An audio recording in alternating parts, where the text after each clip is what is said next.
O tecido industrial da Eurorrexión está constituído principalmente por pequenas e medianas empresas, pero cada sector ten ao fronte unha multinacional, digamos, de cabeceira. É o caso máis emblemático, o de PSA Citroën, que constitúe a cabeza dun auténtico clúster do automóbil. O reto agora é que as pequenas e medianas empresas se doten da suficiente competitividade para facer fronte ao mercado internacional. As aduanas e a fronteira non só provocaron a separación entre portugueses e galegos, senón que se convertiron nun freo para o desenvolvemento económico da Eurorrexión. Pero ese obstáculo desapareceu coa entrada de España e Portugal na Comunidade Económica Europea en 1986, que creaba un mercado único de bens, capitais e servizos, e posteriormente coa creación da Unión Europea tras o Tratado de Maastricht, que anulou todas as formalidades aduaneiras. Esos dous acontecementos históricos provocaron un espectacular aumento dos intercambios comerciais entre os dous países, que dende entón medran cada ano. As empresas da Eurorrexión Galicia e Norte de Portugal son as grandes beneficiadas da eliminación desas barreiras, principalmente polo a súa proximidade xeográfica.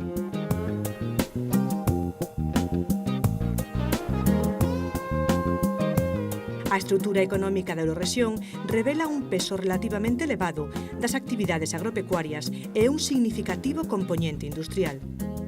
Esa base industrial caracterízase polo predominio dos sectores agroalimentario, téxtil, vestiario, calzado, madeira e mobiliario, construción e automoción. Na Eurorrexión, a construción e a actividade inmobiliaria convertíronse en piares da economía. Isto ten efectos tamén na importante rede de empresas subministradoras. A actividade económica concéntrase principalmente no litoral, dende Ferrol ao Porto e no triángulo Braga, Guimaraes e Vilanova de Famalicao. No interior, vívese un interesante proceso de modernización do sector primario.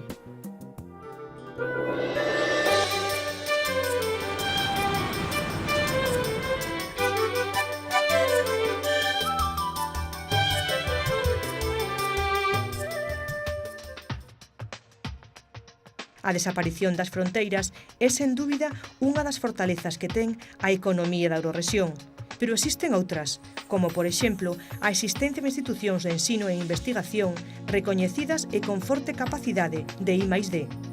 Unha boa rede de infraestruturas, con portos e aeroportos de dimensión internacional e unha elevada concentración industrial.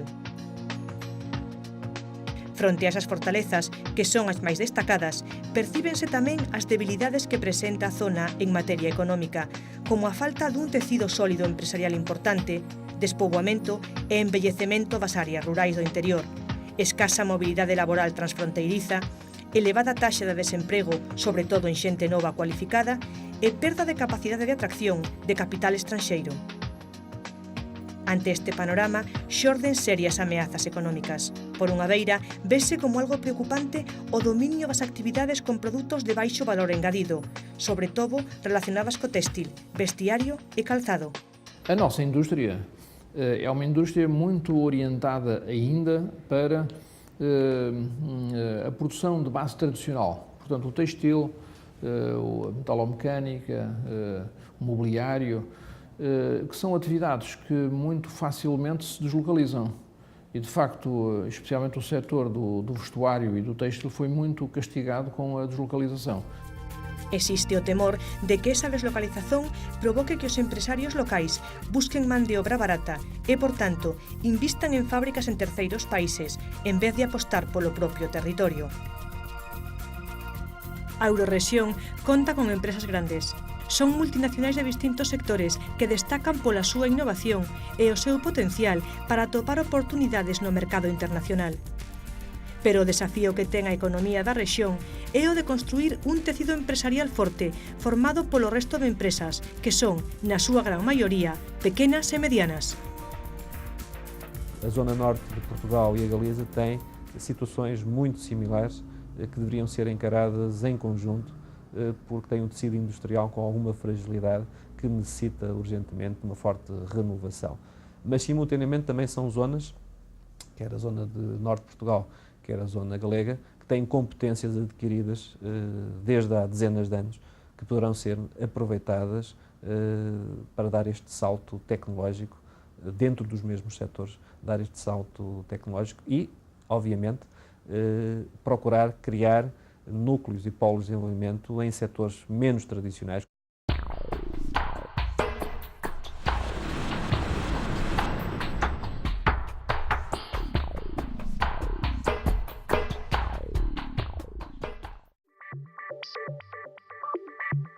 A consolidación de multinacionais na Eurorrexión motivou o desenvolvemento dunha industria auxiliar, nalgúns casos moi potente, e o que coñecemos como clúster. Un clúster é un conxunto de empresas dun mesmo sector, xeográficamente concentradas, onde cada unha executa unha pequena parte do proceso produtivo. O clúster máis coñecido na Eurorrexión é o do automóbil, que xira arredor da factoría viguesa de Citroën. Impulsado pola Xunta de Galicia en 1997, constituíuse o Clúster de Empresas de Automoción de Galicia, o CEAGA. Se dispone a través de esta empresa de las últimas tecnologías en producción del automóvil, lo cual es hablar de las últimas tecnologías en la capacidad de investigación en el mundo. Se tiene una enorme capacidad de crear una industria autocontenida y de enorme capacidad y de enorme importancia todavía más hacia el futuro y, por tanto, en esto hay que hacer una apuesta importante. Hay que dar toda la capacidad de I+D+I que este territorio sea capaz de absorber, porque a través de esto se atraen otras inversiones, se forma un gran clúster y, por tanto, se puede disponer en la Eurorregión de una de las primeras industrias del automóvil en toda Europa, con todo lo que eso conlleva y con todo lo que eso significa. Es tan evidente, ¿no? Montar un clúster y que gente que son competidores estén sentados en la misma mesa haciendo estrategias compatibles con su propia estrategia de empresa, pero esa cultura yo creo que va entrando y estamos asistiendo pues que a los clústeres efectivamente se van respetando, la autonomía tiene peso, incluso el clúster del automóvil de aquí, pues hombre, es el que representa un poco España en Bruselas, ¿no? En las reuniones de clústeres de Bruselas. Vigo é un referente ineludible no impulso económico da Eurorrexión nos últimos anos. Hai medio século, a metade das súas empresas dependían directamente do mundo do mar. Conserveiras, frigoríficas, estaleiros e maquinaria. Nesa época, a multinacional francesa PSA, que fabrica os automóviles Citroën e Peugeot, decidiu expandirse e situou a súa sede na cidade viguesa. A multinacional francesa elixiu ese emprazamento por varias razóns. Unha ubicación privilexiada para a comunicación marítima, abundancia de enerxía eléctrica e facilidade para obter man de obra.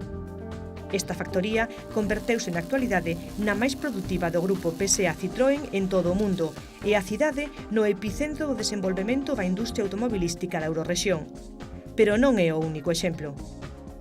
A Citroën determinou uma série de unidades fornecedoras que, como se diz em Espanha, suministra partes da produção à grande unidade. E em Portugal o que acontece é o seguinte, fixou-se também uma fábrica que inicialmente foi Ford Volkswagen, hoje é Volkswagen, em Palmela, mas as subcontratações são todas feitas nesta área da região do Norte, o que significa que há unidades empresariais, tanto na Galiza como no Norte de Portugal, que tratam das mesmas coisas. O clúster do automóvil deu como froito a creación do Centro Tecnolóxico do Automóvil de Galicia, o CETAG, unha entidade creada en 1997 para ofertar solucións tecnolóxicas avanzadas ao sector do automóvil. A pesar de ser un centro localizado en Galicia, dende o ano 2000 está a traballar con CEIA, Industria de Componentes do Norte de Portugal, para tentar relanzar e desenvolver unha plataforma tecnolóxica conxunta do sector de automoción da Eurorrexión. En esos clústeres habría que dar un paso más, que es decir, oye, tratemos de ver las sinergias del sumatorio de clústeres, porque la parte social, flexibilidades, inquietudes y tal, muchas son las mismas. La parte logística, mucho es lo mismo, el puerto, la carretera, todo es lo mismo, y todos tenemos una logística que hoy día tiene un peso en costes y en agilidades de traer mercancías o enviar mercancías vital, de fiabilidad. Y diría que esos clústeres son los que nos haría falta que se pusieran en común para decir, oye, nuestros problemas comunes, nuestras sinergias posibles y tal, y tener un intercambio, sindicatos, políticos, no sé, pero yendo como una voz de conjunto. Esa yo creo es la asignatura nueva de cómo hacerlo.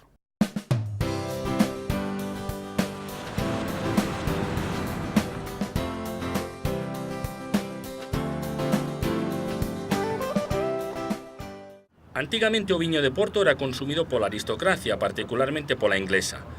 O consumo tense xeralizado e hoxe chega a ser unha factura moi importante entre as exportacións de Portugal. Unha adega de prestixio aproximadamente exporta a metade da súa produción. O intercambio económico entre ambas as dúas zonas da Eurorrexión non se limita única e exclusivamente á compra e venda de bens e servizos por parte das empresas, senón tamén ao intercambio de investimentos. Malia que aínda non se acadou un nivel óptimo de investimentos no outro lado da fronteira, cada día hai máis empresas portuguesas apostando en solo galego e viceversa. A Caixa de Aforros galega Caixa Nova lanzouse en 1998 no mercado portugués. A través da súa empresa Sogevinus comprou o 20% de adegas Calem, que hoxe controlan a súa totalidade. Calem, que ten a súa sede en Gaia, é unha das marcas do viño de Porto máis recoñecidas mundialmente. Calem fundouse en 1859. Vende máis de 3,5 millóns de botellas ao ano e exporta a 30 países, concentrados principalmente en Europa Occidental e América do Norte, aínda que o seu viño tamén pode degustarse no Brasil, Porto Rico e Nova Zelandia. Sogevinus controla tamén o 50% dos viñedos Quinta do Pego, situados en Valença do Douro. Ademais, comprou en 2005 a adega Burmester. Na actualidade, esta empresa vitivinícola posúe unhas reservas de preto de 4 millóns de litros de viño vello e pretende aumentar o seu volume de facturación a 20 millóns de euros, vender alrededor de 4,5 millóns de botellas e conseguir, dese modo, o liderado no mercado portugués. O viño do Porto é un dos símbolos tanto económicos como culturais de Portugal. Ademais da súa actividade comercial, as adegas transfórmase nun atractivo turístico. Unha faceta que autoridades e empresas queren promocionar ao máximo. Calem es una joya, yo digo que es la Capilla Sixtina del vino de Oporto. La visitan 125.000 personas al año de todas las partes del mundo. Quiero decirle que hay 11 equipos con 11 idiomas que acompañan en las visitas guiadas, lo cual quiere decir que es una especie de Torre de Babel aquello, porque vienen visitantes de todas las partes del mundo. Estamos encantados con la decisión de haber creado un auditorio, de haber creado unas salas de consejos, etc. Y cada vez grupos más importantes, gallegos y portugueses, celebran allí sus sesiones. O turista é o nosso melhor cliente, é o nosso cliente que nos leva a imagem para fora de Portugal, para fora da cidade, e voltamos ao mesmo, e também podemos dizer que a publicidade boca a boca, seja ela positiva ou negativa, é melhor. Portanto, se um turista vem, é bem recebido, e portanto vai para o seu país de origem e vai acabar por dizer: foi muito bem recebido, o Porto é fantástico, o vinho é fantástico, a cidade de Gaia é muito acolhedora, e portanto pode não voltar, mas desejamos que ele volte, mas acaba por continuar todo o consumo no seu país de origem, porque hoje em dia é possível encontrar uma garrafa de vinho do Porto em qualquer parte do mundo. A denominación de orixe Viño de Porto é probablemente a máis antiga que existe. Hai constancia de que se establecera a principios do século XVII. Contase que, aínda que no norte de Portugal se producía viño dende antes dos romanos, o viño de Porto como tal foi froito do comercio cos ingleses. Tras curtar a importación de viño de Bordeos polas continuas guerras con Francia, a coroa inglesa fixouse no viño portugués. Para fortalecer o viño na súa longa viaxe ás Illas Británicas, engadiúselle brandy. Dese xeito, conseguiuse o peculiar sabor co que é coñecido na actualidade. Durante un século, o Reino Unido foi o mercado principal. Porén, na actualidade, ese privilexio, con bastante diferencia, corresponde aos franceses, seguidos de holandeses, belgas e os propios ingleses. O viño do Porto ten grande importancia dentro da economía portuguesa. En 2005, o sector facturou 402 millóns de euros, vendendo máis de 123 millóns de botellas.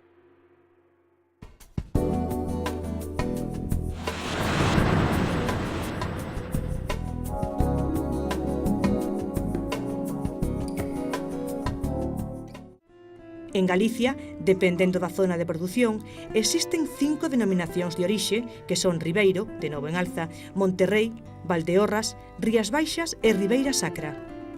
A denominación Rías Baixas, a pesar de ser unha das máis novas, elabora viños blancos recoñecidos entre os mellores e máis elegantes do mundo.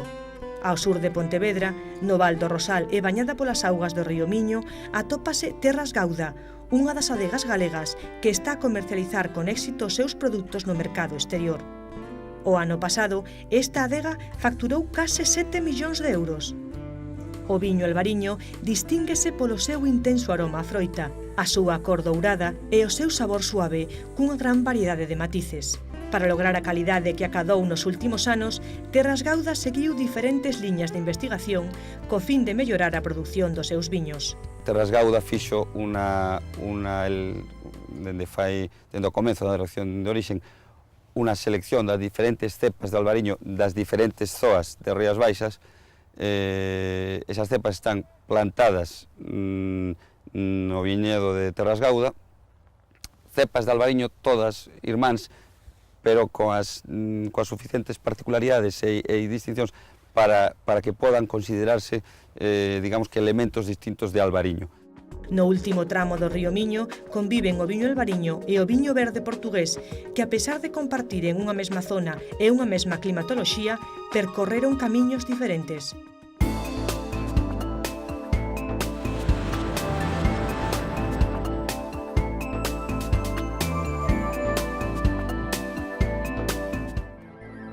A Eurorrexión é unha gran produtora de madeira.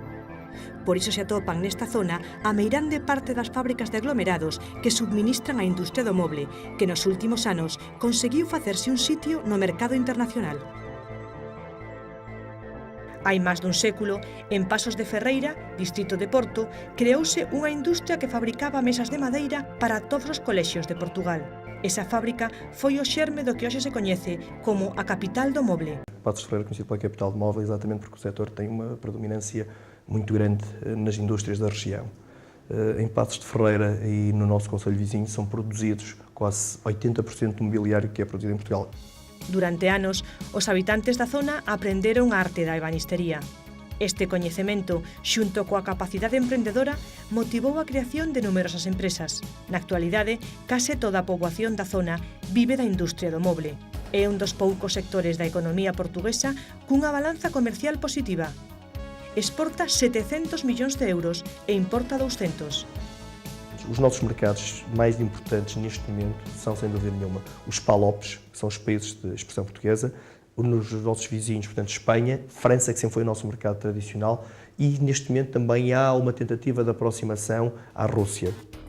As feiras de mostras que se realizan na zona axudaron enormemente a internacionalizar as empresas. Esa apertura ao mercado exterior foi o que salvou o sector, pois a crise económica que viviu o país mantén moi baixa a demanda nacional. O panorama, ora bem, agora nesta altura está para aquilo que eu ouço falar, sente-se uma crise a nível de concelho, porque os móveis refletem a crise no país.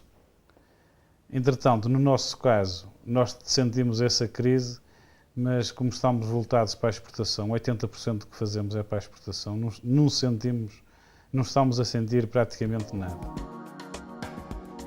Un dos factores que contribuíron ao crecemento do sector do moble foi a súa modernización.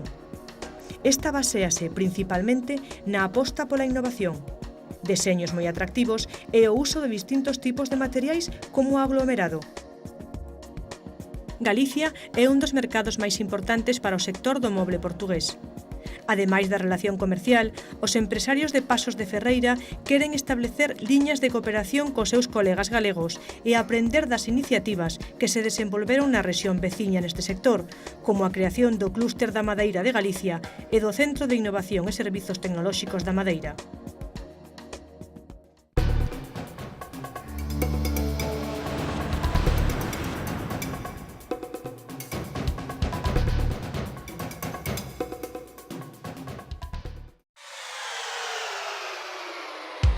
Outro dos grandes sectores económicos da Eurorrexión é o téxtil.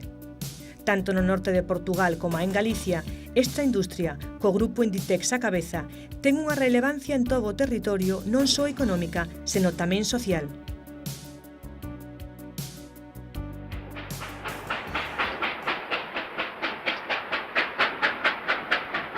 O pulo da revolución industrial na metade do século XIX supuxo un empurrón para a implantación da industria téxtil en determinadas zonas da península, como Cataluña e a Comunidade Valenciana. Galicia non aproveitou ese empurrón e por iso non puido contar cunha estrutura tradicional previa no sector téxtil. Tivo que pasar case un século para que se forxasen os alicerces do que hoxe é o Imperio Téxtil galego. Foi nos anos 60 e 70 cando medra a demanda dentro do sector téxtil. Costureiras e xastres, que traballaban de xeito artesanal, evolucionaron cara a pequenas empresas e obradoiros, iniciándose dese xeito o proceso de confección en cadea. A industria téxtil, tanto en Galicia como en Portugal, é na actualidade un sector estratéxico dentro da economía da Eurorrexión. A súa importancia non só se limita aos recursos económicos que xera, senón tamén á cantidade de postos de traballo que dependen do sector. Pero máis aínda, hoxe a expansión internacional das tendas con produtos de moda galega son a mellor embaixada para informar o mundo de que neste córner da Península Ibérica existe unha puxenza económica e tecnolóxica. Foi a principios dos anos 80 cando o sector téxtil galego comezou a facerse sitio primeiro no mercado nacional e xa nos 90 no mercado internacional. Esa expansión debeuse a varias circunstancias. O desenvolvemento dunha cobertura industrial de alto nivel tecnolóxico, unha campaña promocional baixo o eslogan Moda Galega e a aparición de deseñadores que hoxe son grandes nomes no panorama internacional. As principais actividades do sector téxtil galego son, primeiro, a confección de roupa en serie e, nunha porcentaxe moito máis pequena, a confección de pezas de punto. Dende o punto de vista xeográfico, os núcleos de produción concéntranse en Arteixo, A Coruña, Vigo, Ourense, Lalín, Redondela e Santiago de Compostela. Aínda que os nomes propios da moda galega, como Averino, Purificación García, Adolfo Domínguez e Antonio Pernas, entre outros, contribuíron á consolidación do sector, a súa gran repercusión internacional chegou da man do fenómeno Zara. En 1975, o empresario Amancio Ortega iniciaba a andaina do Imperio Zara coa súa primeira tenda na Coruña. Dende entón ata hoxe, coa apertura do seu primeiro establecemento en China, concretamente en Xangai, houbo un vertixinoso crecemento empresarial. O grupo Inditex engloba diversas marcas como Zara, Pull&Bear, Massimo Dutti, Bershka, Stradivarius, Oysho, Zara Home e Kids Class, cun total de 2.700 tendas repartidas por 60 países, o que fai de Inditex o terceiro grupo téxtil do mundo. A expansión de Zara foi obxecto de estudo en numerosas universidades. Os analistas coinciden en sinalar que o seu éxito se baseou principalmente no modelo organizativo empresarial, un modelo onde a tecnoloxía foi e é un elemento crucial. O normal nos mercados de moda é crear dúas tempadas, outono-inverno e primavera-verán. En setembro preséntase a primeira colección e en febreiro a segunda. Pero Zara decidiu dar un xiro a este sistema. Prepara as súas coleccións e ponan as súas perchas ao mesmo tempo que o resto das tendas, pero cunha diferenza fundamental. Segundo os gustos que o público amosa os primeiros días de venda, van producindo máis pezas e eliminando outras. El modelo de empresa puede funcionar por una utilización de la tecnología que les permite que desde cada punto de venta les envíen información con sus ordenadores de bolsillo, que llaman Casiopeas, en los que hay una serie de características que les van diciendo exactamente qué es lo que está pasando en cada tienda en todo el mundo. Y por otro lado, también las cajas automáticamente envían toda la información. Durante toda a tempada, están pendentes do que os compradores piden en cada tenda para producir máis unha peza ou ben outra. Polo tanto, trátase dun sistema de produción continua cunha capacidade de creación just in time, é dicir, no mesmo momento. Lo básico de Zara es que consigue estar, por un lado, en el sistema de producción casi sin stocks, casi sin inventarios, en que, por tanto, permite un sistema de producción continuo. Y por otro lado, está muy pegado al mercado y responde a la demanda del mercado tal y como se va a formular. O Grupo Inditex ten previsto para os vindeiros 5 anos chegar a preto de 4.000 establecementos e estar presente en 70 nacións. No ano 2005, a súa facturación acadou a cifra de 6.500 millóns de euros. O éxito comercial de Zara baseouse na produción de roupa de calidade a prezos asequibles. O seu campo de mercado sempre foi o gran público, especialmente a xente nova. Non obstante, na súa tenda vecina compite con marcas de luxo do nivel de Hugo Boss ou Calvin Klein. Mentres Zara cobre no mundo ese mercado popular, existe tamén outra moda galega, a dos deseñadores con nomes propios que pouco a pouco se abriron camiño a nivel internacional. Ese é o caso da marca Verino. Roberto Verino é un galego universal nado en Verín, a 10 km de Portugal. A súa carreira profesional estivo marcada pola afirmación do seu orgullo de pertencer a Galicia e de amosar que dende Galicia pode chegarse ao mundo. En Galicia somos un país novo, un país xoven, unha xente que quere evidenciar as súas capacidades de facer, as súas capacidades de non ter que marcharse de novo de Galicia para demostrar o que Galicia é capaz, e a min pareceme que eso foi suficiente para demostrar o que ten de potencial Galicia, que non solamente no mundo da moda, sino noutras actividades, pode chegar a ter. Dende que creou a súa marca, en 1982, Verino soubo adaptarse aos tempos e ás posibilidades que estes ofrecen. Nos últimos anos, centrouse en incorporar as vantaxes que ofrece a tecnoloxía dos novos tecidos. Dende a súa base de produción no Parque Tecnolóxico de Ourense, na que emprega 250 persoas, a expansión da súa empresa foi moi notable. Creo que no mundo da moda este boom da moda feita en Galicia, da moda galega, conseguiu que moitísimos galegos tuveran unha autoestima moi diferente despois deste feito ao que ocurría antes. Factura 30 millóns de euros ao ano e puxo o seu punto de mira nos mercados de México, Oriente Próximo, Francia e China. Estableceuse anos atrás en Portugal, onde conta con socios produtores. En Galicia, sobre todo tamén en Portugal, en estes momentos hai unha enorme preocupación por todo o que está a pasar, por o baixo precio do mercado chinés. Indiscutiblemente, esta é unha circunstancia que vai a penalizar a todos aqueles que non puxeron da súa parte os medios para combatir eses elementos diferenciadores que nos van a permitir considerar que o mercado chinés, en vez de ser unha amenaza, pódese convertir nun aliciente. Disposto a asumir novas ideas e tendencias, Verino é un empresario optimista que afronta con decisión os retos da globalización da economía. Estamos nun momento tremendamente positivo para facernos conocer no resto do mundo e que os mercados, ademais, vennos como un potencial de creatividade, de ilusión e de enerxía positiva que tamén lles ven ben e lles falla a todos. A deslocalización que experimenta a economía a nivel internacional está a facer dano en bastantes sectores. Coa entrada en Europa dos produtos téxtiles chineses, o sector está a sufrir graves perdas económicas e postos de traballo. Non obstante, Galicia está de momento resistindo o asalto dos téxtiles que chegan de China. En 2005, o volume de exportacións do sector téxtil galego acadou os 1.676 millóns de euros, mentres que as importacións ascenderon a 1.300 millóns. Esta balanza comercial tan positiva débese, por riba de todo, a que as principais empresas galegas do sector ofrecen produtos cun alto valor engadido, baseados no deseño e nos acabados de calidade. O sector téxtil portugués ten unha longa tradición e importancia dentro da economía do país. Na actualidade, emprega máis de 200.000 persoas. A actividade industrial concéntrase no norte, concretamente nas zonas de Guimaraes, Viana do Castelo, Braga, Vilanova de Famalicao e Barcelos. Val do Ave é o principal centro téxtil de Portugal.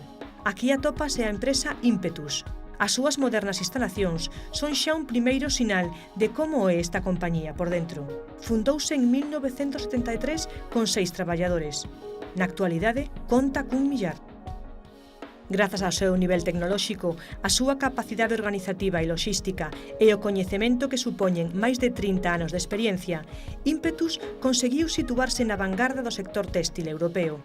Todo iso deu como resultado un produto que tenta desmarcarse da competencia. O que é mais importante é a qualidade do produto, o design do produto, o serviço que se presta ao cliente e, portanto, é nesse caminho que nós estamos a seguir e é pouca indústria que ficar em Portugal vai caminhar nesse sentido. É outra que produzir as grandes séries tem que deslocalizar a produção, porque senão perde o negócio. Ímpetus especialízase en moda íntima tanto masculina como feminina. Ten unha produción anual de case 10 millóns de pezas de roupa que se distribúen a través dos seus centros situados en Portugal, España, Francia e Austria.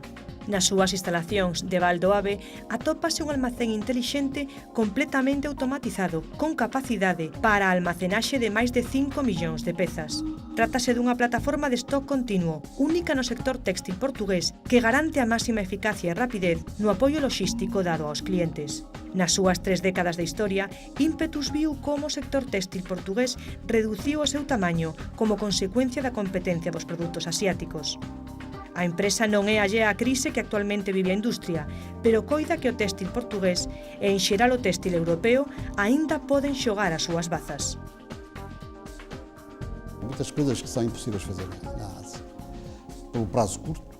Eu posso dizer, por exemplo, muitos dos artigos que nós andamos a vender na Europa, temos 2, 3 meses para fabricar, e isto não é possível fabricar na China, que exige um prazo muito mais longo. Portanto, são artigos com mais qualidade, com mais variedade. Aínda que Ímpetus ten a intención de seguir producindo no territorio da Eurorrexión, a realidade do mercado é que as grandes marcas de roupa internacionais trasladaron toda a súa actividade industrial a países con baixos custos laborais. Nós também não podemos pensar internamente que os vamos fabricar na Europa.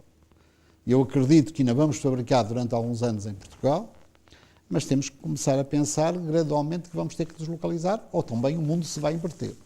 Mas não acredito.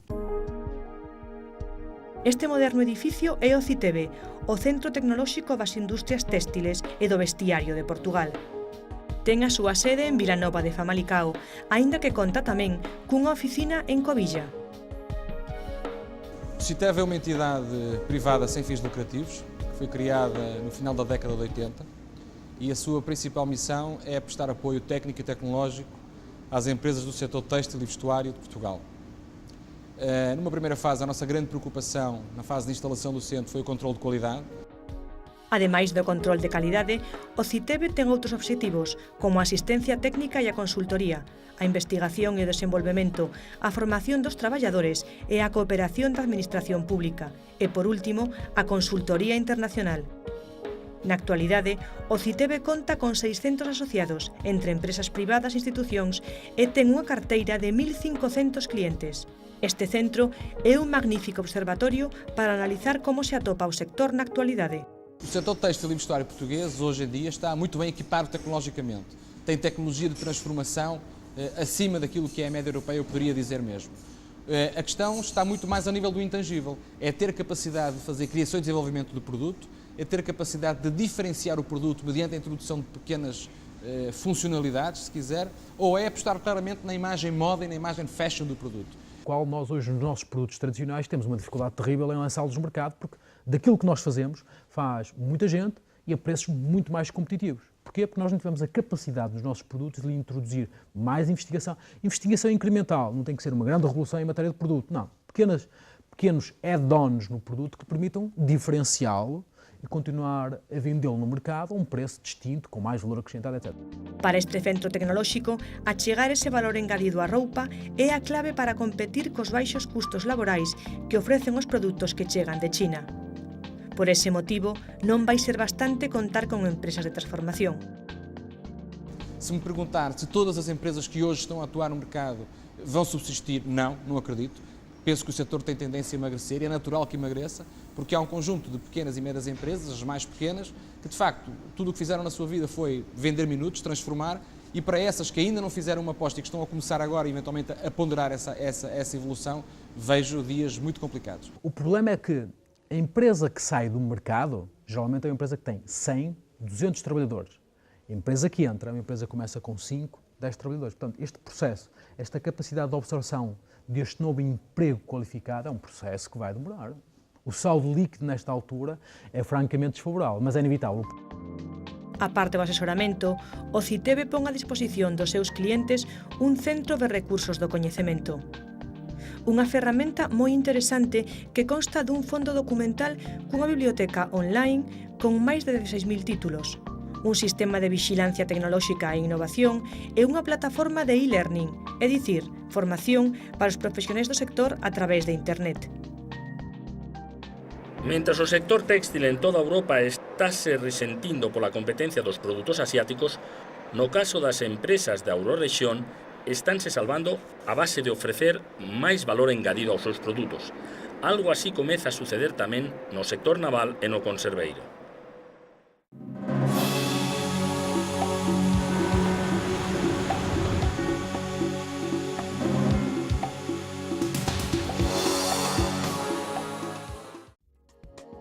O primeiro sector económico que se desenvolveu na Eurorrexión foi o conserveiro. O Atlántico e a tradición pesqueira dos seus veciños fixeron que a primeira industria chegara do mar. Chegou a finais do século XIX, da man da máquina de vapor. O sector conserveiro deu saída a un período brillante da industria galega no primeiro terzo do século XX. A transformación dos produtos do mar foi o desencadeante de todo tipo de industrias. Nace que as fábricas de conservas, como as latas das conservas pois iban embaladas ou empacadas en caixas de madeira, era preciso facer a tabliña para estas caixas, e entón isto deu pulo aos aserradeiros modernos que tamén utilizaban o vapor, como había que clavar as tabliñas con puntas, pois aparecen fábricas de puntas. Despois, como había que pescar máis, pois aparecen os asteleiros modernos que montaban máquinas de vapor inglesas en cascos construídos na ría de Vigo. Como había que pechar as latas, pois aparecen as fábricas de envases de folla de lata, aparecen as fábricas de litografiado, aparecen as fábricas de goma de caucho para hermetizar as latas. En fin, que toda a industria que aparece entre 1880 e 1936, ou prácticamente toda, ten que ver co mar. A aparición da empresa conserveira en Portugal é da mesma época que a galega e, curiosamente, non tivo a súa orixe no norte portugués, senón na zona de Setúbal, preto de Lisboa. Foi posteriormente, uns 30 anos despois, cando a industria conserveira migrou a Matosiños, a zona do Gran Porto. Despois de momentos de crise e de esplendor durante o século XX, o sector conserveiro da Eurorrexión goza de boa saúde. Aínda que durante a súa traxectoria moitas empresas pecharon, na actualidade existen grandes multinacionais cunha excelente capacidade exportadora. O sector conserveiro caracterizouse sempre polo seu espírito asociativo. En 1904 xa se creou a Unión de Fabricantes de Conservas de Peixe e Mariscos, que na actualidade se denomina ANFACO. Esta asociación deu un paso moi importante cara á innovación en 1990, cando creou Cecopesca, o Centro Técnico Nacional de Conservación de Produtos de Pesca. Cecopesca é un órgano de investigación que ten como obxectivo mellorar a calidade dos produtos que se comercializan e conseguir que se cumpran escrupulosamente os requisitos sanitarios que impón o mercado. A control de calidade aplicado aos instrumentos, ao análise instrumental que se está a facer, cada vez é moito máis preciso, pois xoga un papel fundamental, e aí onde Cecopesca fundamentalmente incorpora ano tras ano as novas tecnoloxías dentro dos análises instrumentais máis fiables, máis específicos, para determinar todos os parámetros que a normativa e legislación vixente pois demanda, non? ANFACO, que ten a súa sede en Vigo, integra na actualidade a máis de 175 empresas vinculadas ao sector industrial transformador. É relevante tamén que esta asociación constituíu en 1999 a Cátedra ANFACO, coa Universidade de Vigo, para promover a formación e a investigación no sector. Galicia conta coa frota pesqueira máis importante de Europa. Non obstante, tanto a frota galega como a portuguesa se reduciron nos últimos anos.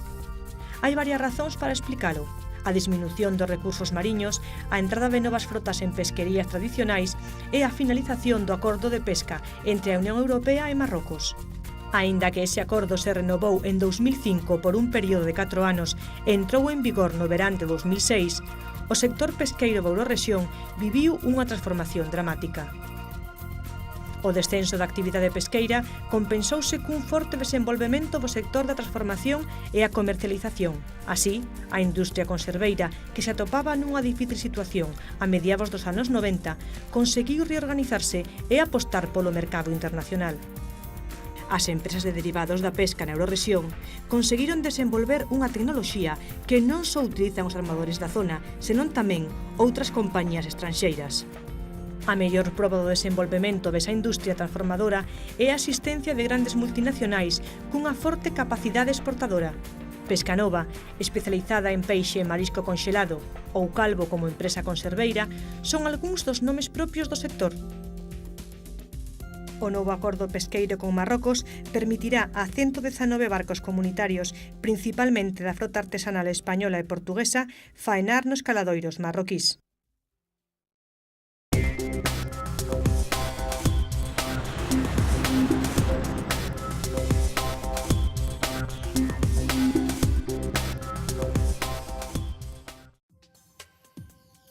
A competencia dos produtos asiáticos que ameazan o sector téxtil non é nova, tampouco no sector naval. A construción de buques leva xa algúns anos sufrindo as súas consecuencias e tivo que enfrontarse a unha profunda reestruturación que comezou en 1984. A industria naval foi unha das máis castigadas pola competencia coreana. Os baixos custos laborais na construción de grandes barcos provocou que os estaleiros da Eurorrexión busquen a especialización noutros produtos de alto valor engadido. Nesta nova estrategia produtiva, o uso das novas tecnoloxías converteuse nun factor crucial. Os elementos para diferenciarse da competencia asiática concéntranse na utilización de novos materiais, desenvolvemento de novos deseños, especialmente para o transporte rápido de mercadorías e pasaxeiros, e a implantación das tecnoloxías da información tanto no produto como no proceso de produción. A diferencia ten que ser o valor engadido aos buques, a calidade e a fiabilidade dos prazos de entrega. Entón, para iso é moi importante aplicar políticas de I+D+I e ver a situación de Asia non só como unha amenaza, sino tamén como unha oportunidade. De feito, ás veces se pode rematar buques en Galicia cuyo casco se fixo, por exemplo, en Asia, porque aquí se poden introducir novas tecnoloxías, propulsión, etc. En Galicia, a industria naval está presente na tradicional zona de Ferrol e tamén en Vigo.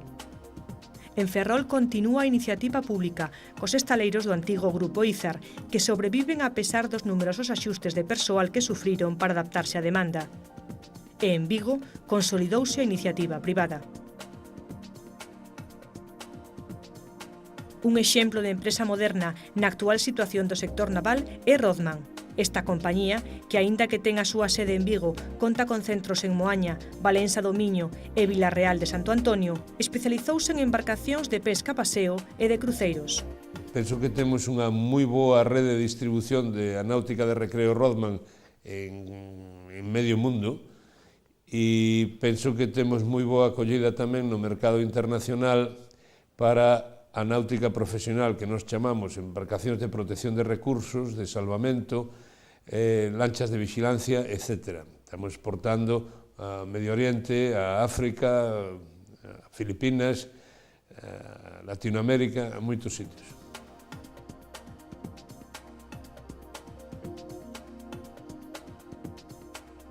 Viana Pesca é unha cooperativa de 11 armadores que en 1989 decidiron unirse. Na actualidade, ten varias liñas de negocio entre as que destacan a construción e reparación de embarcacións e a formación de profesionais. Nós temos estado em contacto com a Junta da Galiza e temos trocado algumas experiências, quer na área da construção naval, em Madeira, onde têm vindo algumas pessoas que estão lá em cursos em Espanha e vieram cá durante essa formação. Nós temos fornecido também para a Espanha planos curriculares da construção em fibra, porque temos as coisas bastante desenvolvidas nessa área. Na actualidade, o sector naval xera 3.500 postos de traballo directos e 6.500 indirectos nas industrias auxiliares, un campo que se desenvolveu bastante nos últimos anos. Aínda que o mercado internacional vai ser cada vez máis complexo, a fórmula para o sector naval está clara. A máis competencia dos países asiáticos, máis grande ten que ser a innovación e a aposta tecnolóxica.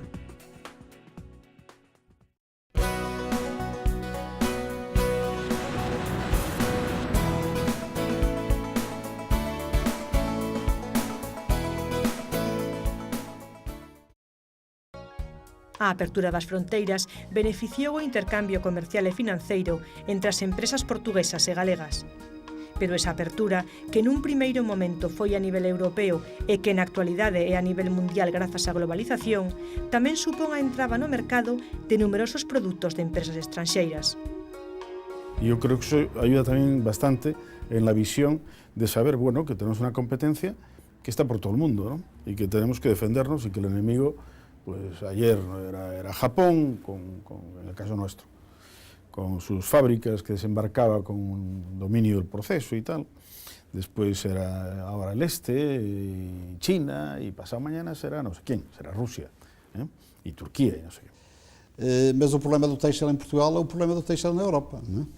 Ou seja, hoje não é um problema exclusivo de Portugal, é um problema da própria Europa toda, não é?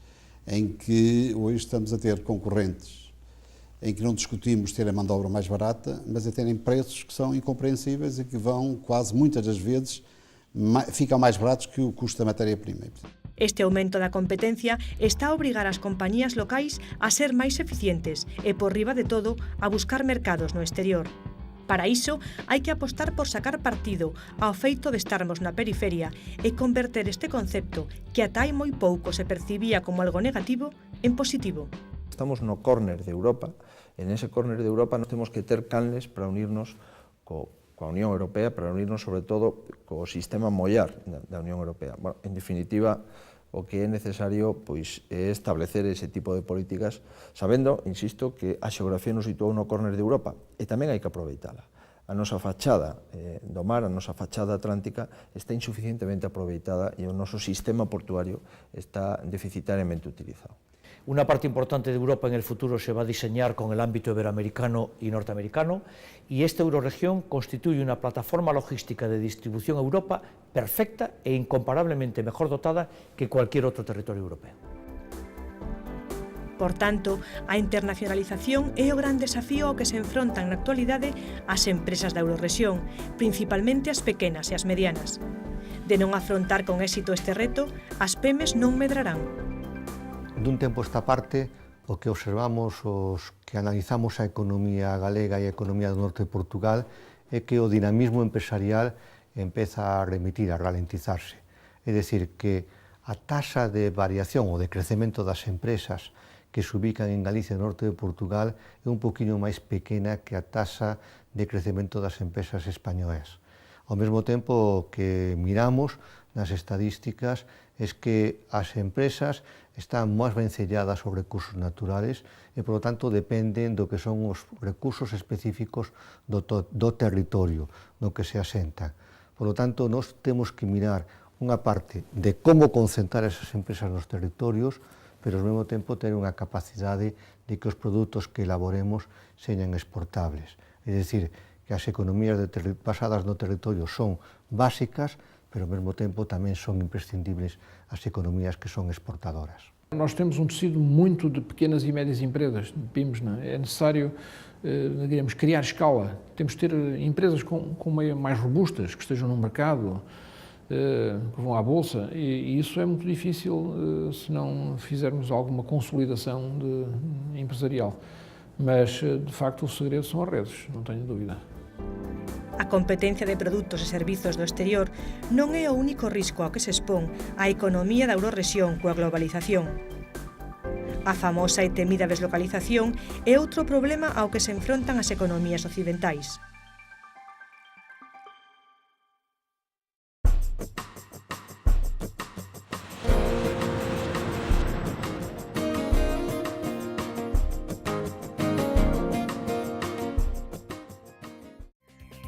O novo escenario económico, tremendamente competitivo, demanda profesionais cunha formación que permita coñecer a realidade do mercado, tanto local como global. Profesionais que sexan capaces de crear empresas que xeren produtos de alto valor engadido e poidan abrirse un sitio no panorama internacional. Nada ten que ver o empresario ou executivo de hoxe co de hai 20 anos. Na actualidade, requírese unha formación específica. A Escola de Negocios CaixaNova detectou en 1987 esa necesidade. Dende entón, está a formar a profesionais do mundo empresarial dotándoos dos coñecementos necesarios para desenvolverse no contexto económico actual. Polas súas aulas pasaron xa centos de alumnos que se beneficiaron dos numerosos acordos de colaboración con empresas e entidades locais. Creemos que la Escuela de Negocios de CaixaNova es la mejor escuela de negocios del mundo para Galicia. ¿Por qué? Porque tenemos un conocimiento de la realidad y de las necesidades de la empresa gallega que no la puede tener ninguna escuela de negocios de ninguna parte del mundo. Nas súas aulas impártense 15.000 horas de formación ao ano e por elas pasan 3.000 directivos de empresas. Fundouse en Vigo e pouco a pouco estendeu o seu radio de acción polo territorio de Eurorrexión. Desde ya hace aproximadamente unos 8 años estamos desarrollando una actividad permanente en Portugal en nuestra sede de Porto. O sea que de alguna manera ha sido un proceso natural, con el propio crecimiento de la escuela, la necesidad de hacerla llegar a todos los puntos de la Eurorregión, pues ha sido un proceso natural el tener ya formación de carácter permanente en la ciudad de Porto y en Portugal, no únicamente en Porto, sino que otro tipo de programas, como programas in companies, estamos desarrollándolos en otros puntos de la geografía portuguesa. No sur da Eurorrexión, a Asociación Empresarial de Portugal, AEP, que constitúe a gran patronal do norte do país, tamén inviste na formación dos seus empresarios e directivos. A Escola de Negocios CaixaNova e a AEP veñen reforzar a nova corrente que nos últimos anos queren impulsar a institucións públicas e privadas. Incentivar o espírito emprendedor como forma de dinamismo económico. A emerxencia e eclosión dese novo empresariado emprendedor, aquel que foi capaz de superar o mercado local e regional de Galicia para entrar en ese mercado internacional. Son empresas moi sólidas, empresas que buscan o mercado exterior e empresas que utilizan o I+D, decir, a tecnoloxía. Por lo tanto, que reclaman un personal moi capacitado e que están ancladas ao noso territorio.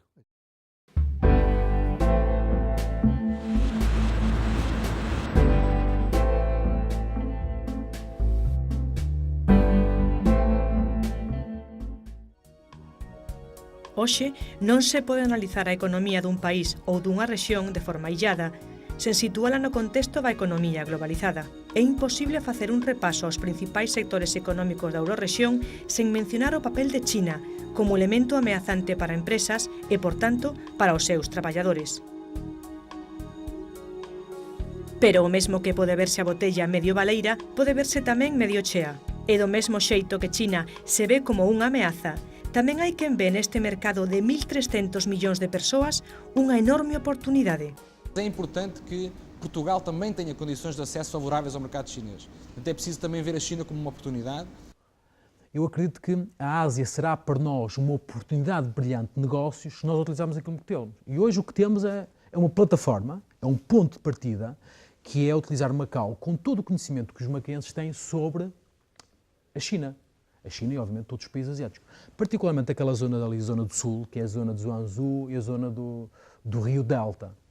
Utilizar esta experiência com mais de 50 anos, que é trabalhar nos mercados africanos e no Brasil. Portanto, isto é trabalhar à distância. Utilizar essa experiência, utilizar esta plataforma que é Macau para entrar na Ásia, parecem vantagens inegáveis. Mas não chega. A enorme competencia que caracteriza a economía actual leva as empresas a buscar novos mercados. Da súa habilidade para topar novos nichos, así como da innovación e o valor engadido que oferten os seus produtos, dependerá o éxito ou o fracaso de calquera empresa. China é un mercado máis, quizáis o máis apetitoso, pero hai outros.